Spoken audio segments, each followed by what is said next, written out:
अंधेरी रात थी। आसमान में बादल गरज रहे थे और बिजली चमक रही थी। हवाओं की सर्दी हड्डियों तक को कंपा रही थी। ऐसा लग रहा था मानो प्रकृति भी किसी अनहोनी की चेतावनी दे रही हो। गांव के बाहर वाली पुरानी हवेली में एक दिया टिमटिमा रहा था।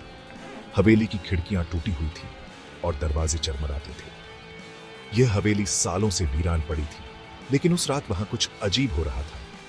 कहते हैं वहां चुड़ैल भटकती है। गांव के लोग बताते हैं कि रात के समय हवेली से अजीब अजीब आवाजें आती हैं, कभी किसी के रोने की, कभी किसी के हंसने की। कई लोगों ने वहां एक साया देखा है जो रात के अंधेरे में घूमता रहता है। राजू ने दोस्तों के कहने पे वहां जाने की ठानी। उसके दोस्तों ने उसे चुनौती दी थी कि वह उस हवेली में एक रात बिताए। राजू ने हिम्मत जुटाई और अपने दोस्तों को साबित करने के लिए हवेली की ओर चल पड़ा। अंदर घुसते ही हवा चली और दरवाजा अपने आप बंद हो गया। राजू ने मुड़कर देखा, लेकिन दरवाजा बंद हो चुका था। उसे लगा कि यह सिर्फ हवा का झोंका था, लेकिन उसके दिल की धड़कनें तेज हो गई। दीवारों पर खून लगा था। राजू ने दीवारों को छूकर देखा, खून ताजा था। उसके मन में डर और बढ़ गया। उसने सोचा कि शायद ये किसी की शरारत है, लेकिन फिर भी वह सतर्क हो गया। अचानक एक फटी पुरानी साड़ी और बिखरे बालों वाली चुड़ैल आ गई। उसकी उपस्थिति इतनी भयानक थी कि राजू के रोंगटे खड़े हो गए। चुड़ैल की आंखों में एक अजीब सी चमक थी जो सीधे राजू की आत्मा को छीन रही थी।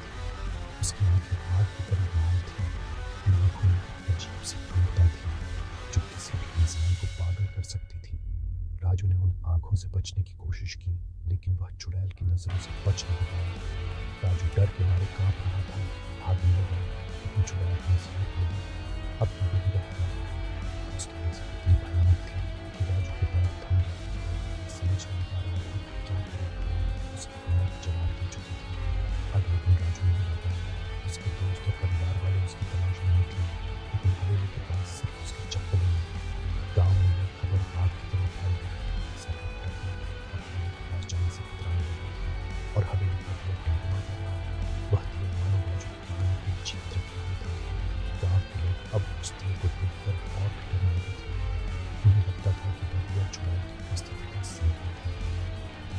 हवेली में जो जाता है वापस नहीं आता।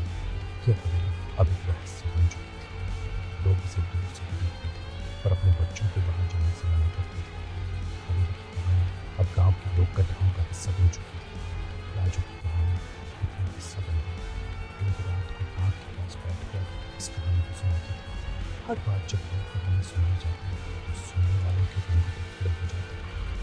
कहानी एक चेतावनी बन चुकी थी कि दोस्तों, अगर तुम भी कभी पुरानी हवेली में जाने की सोच रहे हो तो होशियार हो। कहानी सिर्फ एक चेतावनी बल्कि एक सच्चाई है। हवेली में जाने से पहले 100 बार सोच लेना। गाँव की रहस्यमय शक्तियाँ किसी को नहीं छोड़ती। जान जाए और तुम्हें भी कुछ चुड़ैल मिल जाए। अगर तुमने इस चेतावनी को नजरअंदाज किया तो तुम्हारा भी एक हाल हो सकता है जो राजू का हुआ। इसलिए सावधान रहो और ऐसी जगहों से दूर रहो। कहानी कैसी लगी? कभी तुमको भी डर लगा है?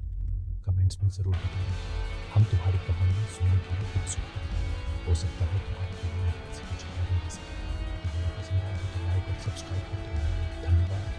और हाँ, अगली बार हम और भी डरावनी कहानियाँ लेकर आएंगे।